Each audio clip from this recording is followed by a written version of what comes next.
Nasawi ang isang estudyanteng pasahero matapos sumalpok ang sinasakyang van sa isang puno.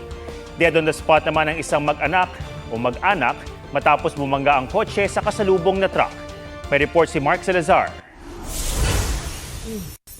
Wasak ang kotse na ito nang pumailalim sa isang truck sa Malungon, Sarangani kaninang madaling araw.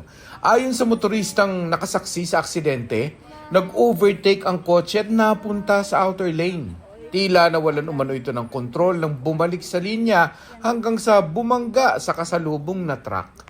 Mayroon dyan bagong asphalt na porsyon, nasa gitna ang asphalt. Then ang outer lane is yung simento. Nahulog ang kotse doon sa simento, then ibinalik. Kaya pumunta sa kabilang lane, yung linya ng 10-wheelers, yung truck. Dead on the spot ang pamilyang sakay ng kotse, kabilang ang 3 taong gulang na bata. Hawak na ng pulisya ang driver ng truck. Tumagilid naman ang ambulansyang iyan sa panulukan ng Rojas Boulevard at Mia Road sa Parañaque.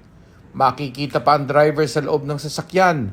Inakyat ng mga rumisponding pulis ang ambulansya at tinulungan ng driver at medical staff na sakay nito. Mabuti na lang hindi sila labis na nasaktan sa aksidente.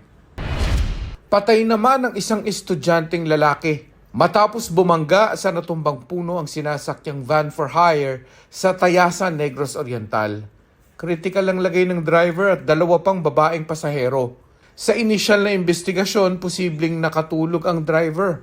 Inaalam din kung may prangkisa ang van. Sinusubukan pa ng GMA Integrated News na makuha ang panig ng driver. Mark Salazar, nagbabalita para sa GMA Integrated News. Huwag magpahuli sa mga balitang dapat niyong malaman. Mag-subscribe na sa GMA Integrated News sa YouTube.